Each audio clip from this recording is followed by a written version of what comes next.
E aí pessoal, tudo bem? Bem-vindos outra vez.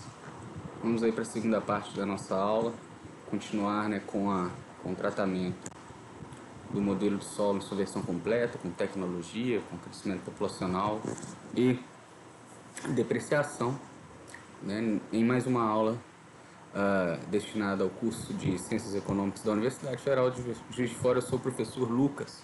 Você que nos acompanha de fora, entre no canal, você é muito bem-vindo também, está convidado a conhecer todos os vídeos do canal e aprender economia junto com a gente, né? Viajar nessa estrada aí dos modelos econômicos, né? Para a gente embasar melhor as nossas discussões, né? Os nossos argumentos. Então, pessoal, na aula de hoje a gente vai trabalhar aí com uma aplicação, tá? Do modelo de solo que foi desenvolvida pelos autores Mencken, Homer e Weil, tá?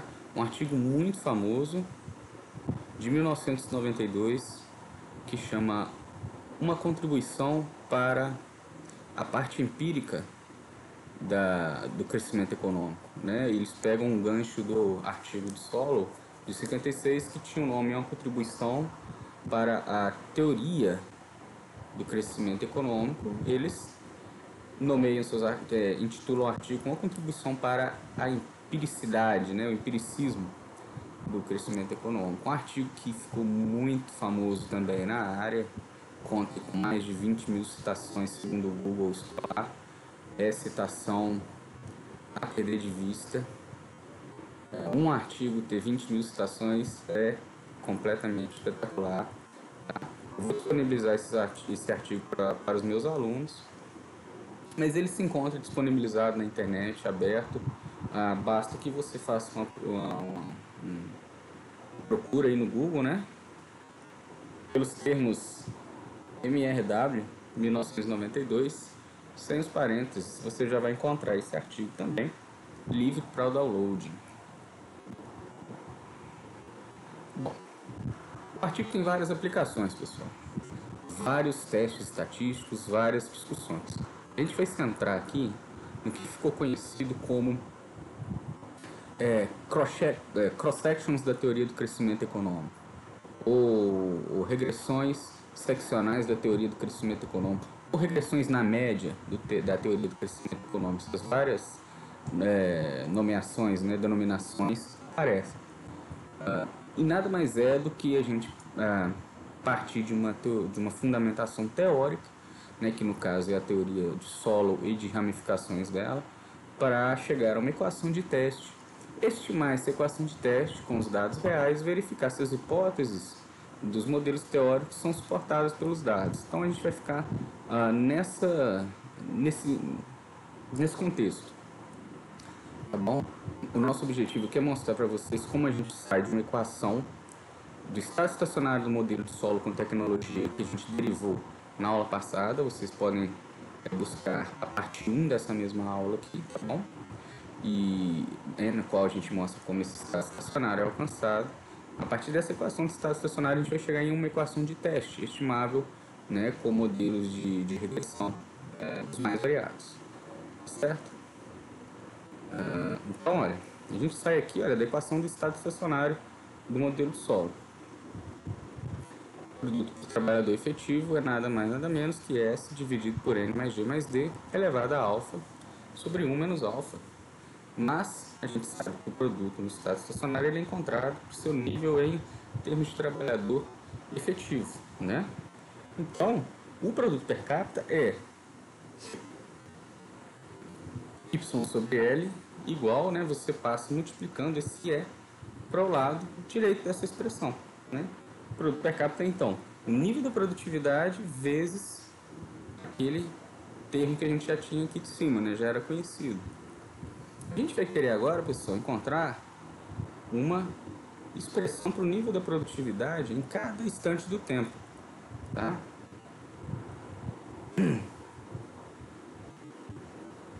Qual a expressão que a gente encontra para cada instante de tempo de ET, né?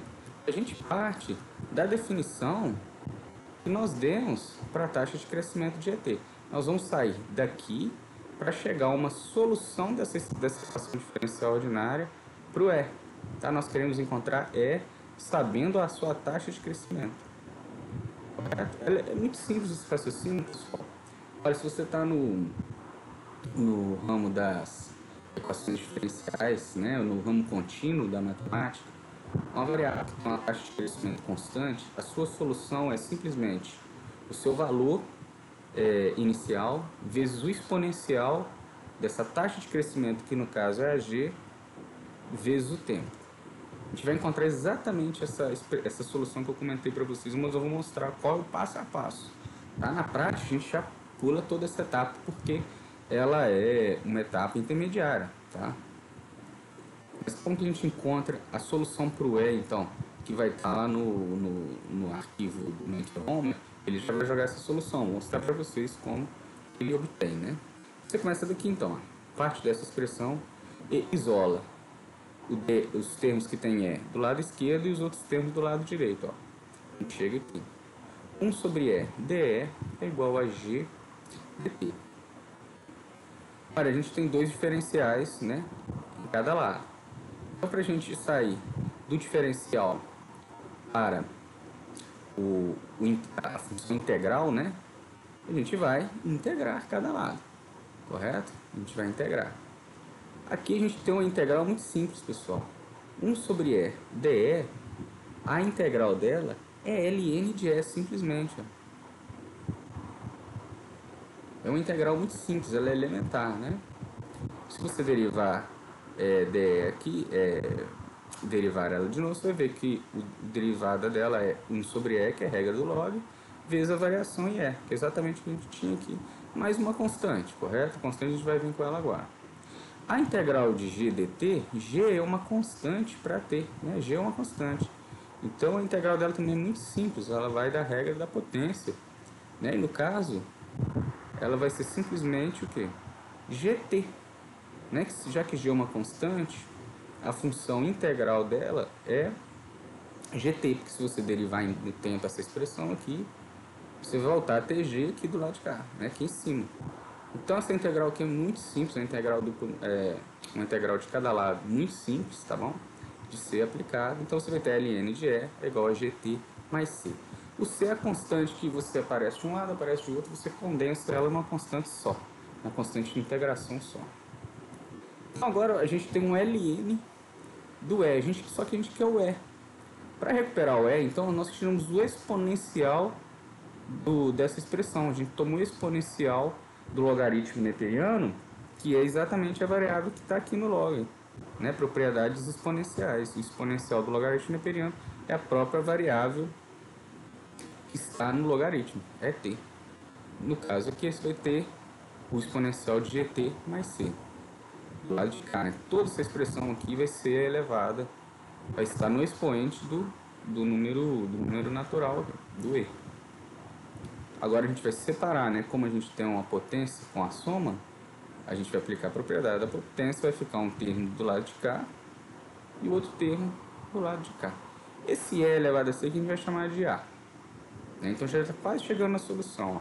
É T igual a exponencial de GT. Como a gente elimina esse A aqui, pessoal? Ou a gente acha para ele, não é eliminar, é achar um valor específico para ele, né? Porque ele pode ser qualquer valor a priori. Para achar um valor específico para ele, basta a gente substituir a condição inicial, que é, olha, t igual a zero.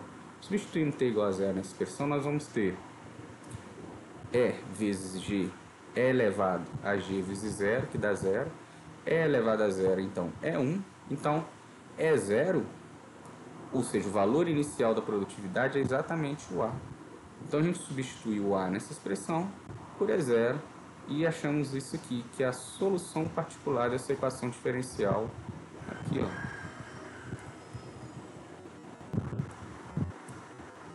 Esse termo, então, esse trecho, então, na aula, pessoal, vai requerer que vocês tenham alguma noção de cálculo, tá? Cálculo diferencial. Mas a expressão, o resultado dessa expressão, então, é isso, olha. É o que eu comentei para vocês. Em qualquer ponto do tempo, o nível da produtividade é a produtividade inicial vezes E elevado à taxa de crescimento, que é G, vezes o tempo. Ou seja, eu estou falando que o nível da produtividade cresce a taxa exponencial G. Então, a taxa de crescimento exponencial é igual a G. Com esse nível de produtividade inicial, né? Se a gente pensasse em termos discretos, seria como se eu estivesse escrevendo assim, olha. Vou tentar escrever aqui, mas eu estou sem a caneta, ó. É T, né? Em termos discretos, a gente ia ter isso aqui, ó. É igual ao que? O E0, tá? E0, vou tentar fazer um zero aqui. Opa, até ficou bom. Que multiplica 1 mais G. Opa, o G vai ser difícil, hein? Opa, foi elevado ao tempo. Que é uma regra, esse aqui no tempo discreto é uma regra de crescimento, de crescimento, né, com taxas compostas, ou seja, você vai sempre crescendo G período a período sobre o seu valor inicial, que é zero. Essa expressão ela fala a mesma coisa, só que no tempo contínuo, certo? Então agora a gente substitui esse termo aqui na nossa expressão anterior, nesse nosso elemento aqui. Então a gente chega aqui. Aqui, ó. Nós temos então que o produto per capita é zero, é elevado a GT, mais todo esse termo aqui que vem lá da expressão, né, do produto estado estacionário.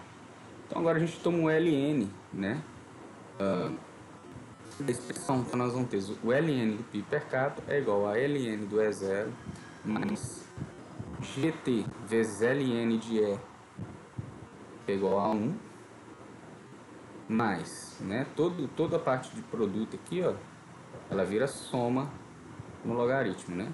Então mais o expoente desce, alfa 1 menos alfa ln de S menos alfa 1 menos alfa ln de N mais G mais D, tá?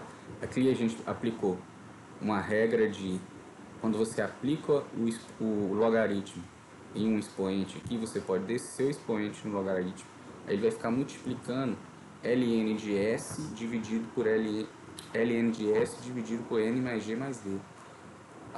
O ln da divisão de dois termos é igual a subtração do ln desses dois termos, do numerador menos o ln do denominador. Então a gente aplica essa propriedade aqui, né? Aqui e aqui. O coeficiente alfa, dividido por 1 menos alfa, fica multiplicando então os dois termos, só que com sinal trocado, porque o S tem sinal positivo, ele está no numerador. O ln de N mais G mais D ele vai ficar com sinal negativo, porque ele está com denominador, ele está no denominador, né? Então aparece esse negativo aqui. Então, pessoal, basicamente essa expressão que a gente vai estimar no nosso software estatístico, tá? A gente vai chamar esse termo aqui, quando a gente vai tratar de uma regressão nas médias, a gente pode chamar esse termo todo aqui de uma constante, né? Isso que eu estou falando aqui, né? Isso aqui a gente pode chamar de um termo constante. A gente define um período para que a amostra esteja mais ou menos perto do estado estacionário. Isso é uma questão de escolha, né? Você tem que escolher um ano que não seja um ano que tenha tido uma perturbação muito grave, como uma crise como de 2008, 2009, ou como 2020, que tenha essa crise da pandemia, né? Essa recessão forte da pandemia. Você pega um ano de mais normalidade. No caso, eu escolhi 2015, né, como um ano que a gente estava mais ou menos com todos os países próximos ao seu estado estacionário. Então, essa é uma suposição muito forte desse tipo de regressão, pessoal. Geralmente, o que é questionado numa regressão como essa é porque você escolheu tal ano, né? Mas, geralmente, a gente escolhe um ano, a gente segue um padrão da literatura e escolhe um ano. Eu tratei como 2015, né?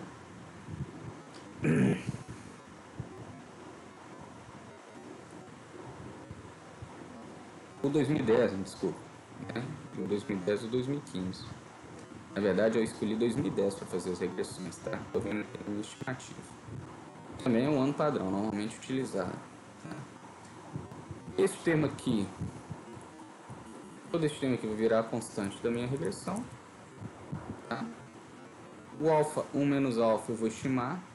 A taxa de poupança média, a taxa de poupança eu vou tirar uma média em toda a amostra para vários países, né? Então eu vou ter para cada país I uma média da taxa de poupança daquele país em vários anos, né? No caso aí a gente tem amostras que variam de 1940 para frente, né? Até mais longas que isso. E a mesma coisa para esses parâmetros aqui, olha. O valor de N nós temos, tá? A gente tem base de dados que nos fornece, o valor da depreciação também a base de dados nos fornece. A taxa de crescimento da tecnologia, normalmente a gente adota o valor de 2% para todos os países. Tá?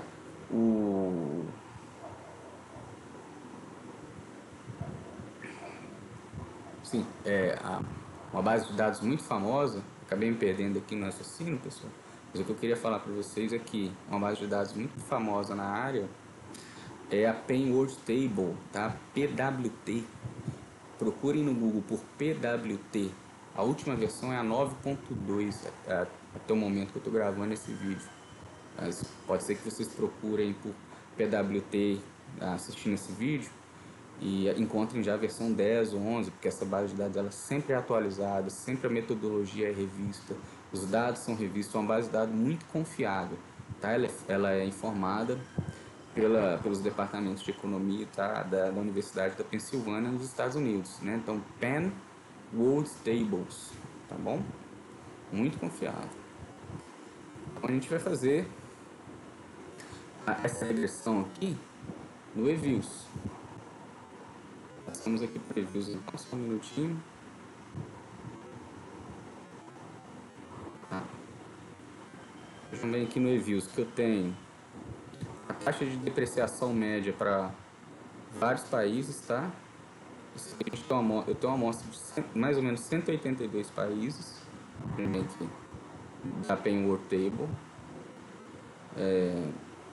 A taxa de depreciação é a taxa de depreciação média, que essa já está pronta na base de dados, eu só tirei a média para vários anos dos países. Crescimento populacional eu extraí da variação da população, né? Essas séries elas trazem o tamanho da população, eu fiz a variação percentual anual, eu tirei a média. O G eu chamei de 2% para todo mundo, vejam bem. É uma aproximação que a gente geralmente faz, tá? 2% para todo mundo. E nós chegamos aí ao N mais G mais D, que é a nossa variável aqui. N mais G mais D. Tá? Para os vários países. A taxa de poupança eu calculo da mesma forma, como uma média da taxa de poupança para os vários países da minha amostra. Então, quer dizer, eu vou ter, para o Brasil, por exemplo, pessoal, eu vou ter a taxa de poupança de 1947 a 2010. Eu tiro uma média, essa vai ser a taxa de poupança que entra para o Brasil na minha base de dados aqui. Para os Estados Unidos, 1947 a 2010, tiro a média da taxa de poupança dos Estados Unidos e coloco como essa taxa de poupança. Para a China, para a Índia, para a Argentina, para o Uruguai, é o mesmo tipo de cálculo. Média para aquele país. Dentro da amostra, entra na nossa regressão. Então, olha, agora nós temos aqui a regressão que eu estimei por MQO. Vejam bem aqui que a minha variável dependente é o log da renda per capita. Tá? Log da renda per capita. Nós temos a constante, o log da taxa de poupança e o log do somatório de N mais G mais D. Aqui nós temos um R de mais ou menos 35%, né? Uma estatística F muito alta, que nos indica que a regressão é significativa em seu conjunto. Um bom Durbin-Watson, né? Mas o Durbin-Watson aqui a gente está em MQO, tá tranquilo, né? A gente não está em séries temporais, então tá tranquilo. Todos os coeficientes são significativos a 1%, correto? E nós temos aqui os sinais dentro do esperado, olha. O da poupança positivo e o do N mais G mais D negativo, tal qual a nossa regressão mostrava. Vou voltar aqui, ó.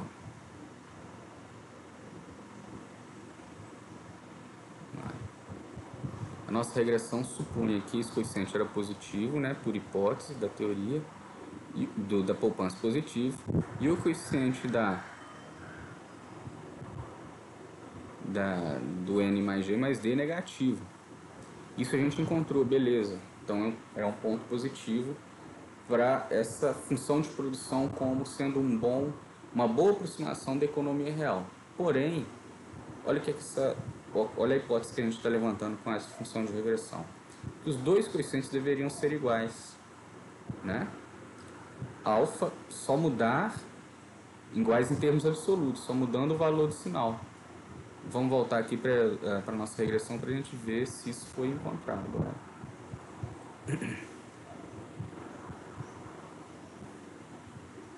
Então vocês vão ver aqui, olha, que o valor, deixa eu dar um zoom aqui. Sim, dar um zoom difícil.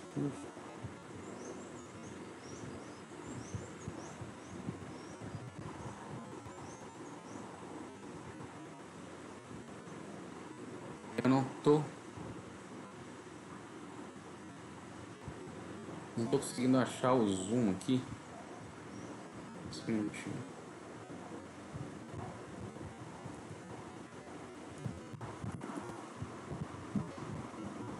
Tá tudo bem, olha. Aqui tá 1,45 positivo e menos 0,77 negativo. Então é bem tranquilo de a gente perceber. Os dois coeficientes não são iguais com sinal trocado, não tem o mesmo valor absoluto. A gente não precisa nem fazer teste estatístico para comprovar isso, mas a gente pode fazer. Olha. Vamos fazer um teste. Deixa eu ver só a representação da equação aqui. Olha, a gente tem C2 é o log é o coeficiente do log da poupança, C3 é o coeficiente do log do N. Então a gente faz assim, ó, coeficiente, restrições em coeficientes. A gente vai testar o seguinte: se C2 mais C3, se eles têm o mesmo valor absoluto com sinal trocado, eles somam zero, né? Então a gente faz C2 mais C3 é igual a zero. A gente vai rejeitar essa hipótese a 5% e a 10%. A gente só não rejeita ela a 1%. Né? A gente tem mais evidência de que eles não sejam iguais com sinal trocado, né? Iguais em termos absolutos. Vamos voltar aqui então para as estimativas, o estimation output, e verificar o seguinte, que um resultado muito parecido com esse foi encontrado pelo próprio Mencken em seu artigo original. Vou voltar aqui para o artigo. Dê uma olhadinha. Esse aqui é o artigo. Tá? Esse aqui é o artigo original. Tá só confirmando se a tela estava correta. Tá bom?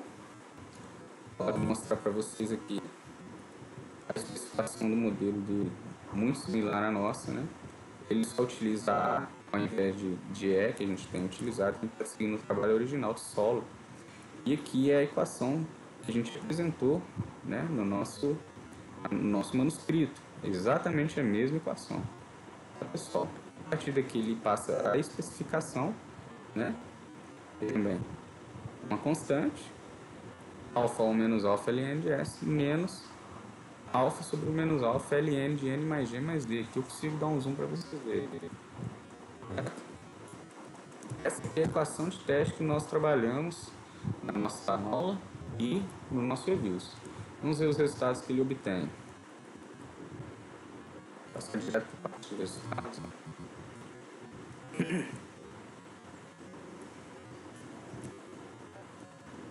Ele tem diferentes amostras, né?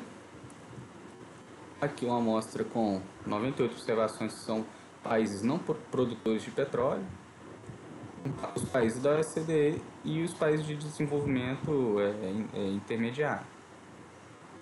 Entre os países, olha o coeficiente aqui, olha, 1,42 para o nosso S, que ele chama aqui de risco do GDP, e menos 1,97 para o LNG mais D.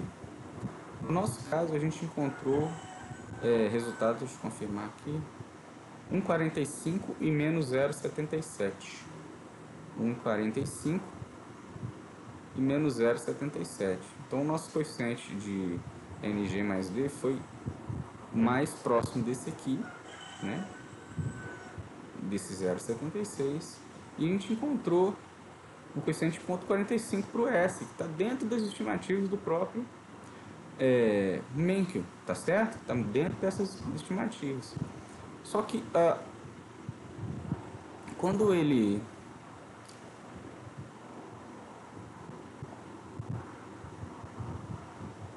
estima o teste dele, tá?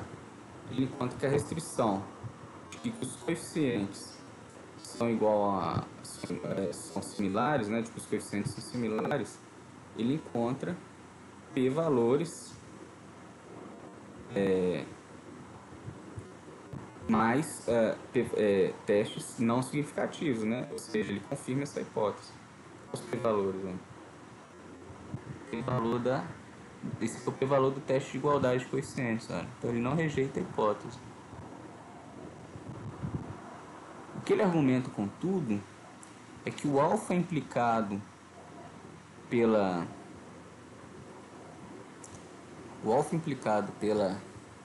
estimativas é muito alto.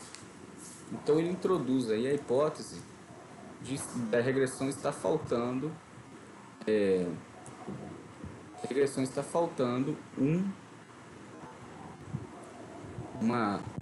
aqui ele fala que o alfa na prática é próximo de 0,33, né?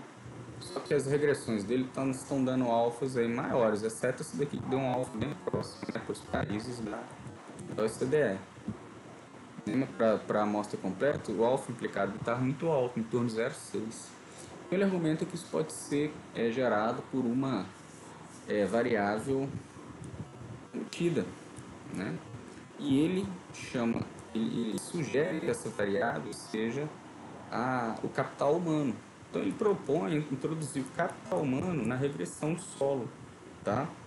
Ele faz nessa regressão aqui, olha, esse é o capital humano. O desenvolvimento desse modelo é muito similar ao nosso, tá? Vocês podem comprar eles, inclusive, sozinhos, se você tem capacidade de entendê-lo, certo? E por isso, ou seja, ele rejeita a função de produção simples do solo, ele rejeita essa função de produção. Aqui, pessoal, deixa eu voltar. Por que ele rejeita essa função de produção? Ele não rejeita que esses coeficientes sejam iguais em módulo, mas iguais em módulo. Isso ele não rejeitou na maioria das vezes. O que ele rejeitou é que o valor do alfa implicado por essas estimativas estava divergindo do valor observado na prática. Em nossas regressões, essas duas características apareceram, tá? Como que você vai calcular o alfa aqui, olha?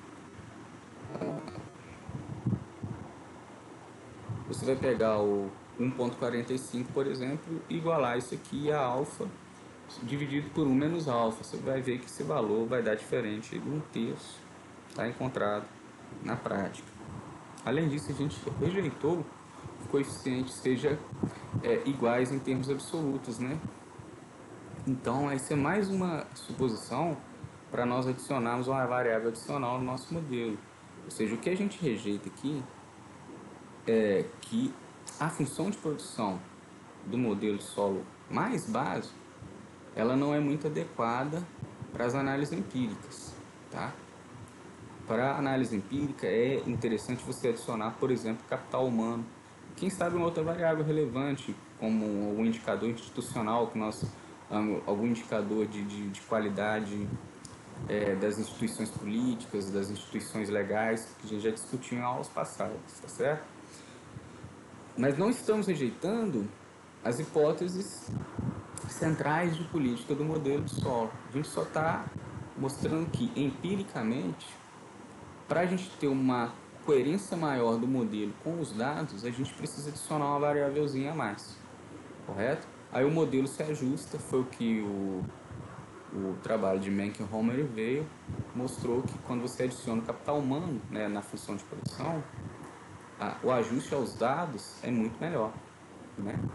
Ele ganha, né, ganha sim em termos de ajuste. Correto, pessoal?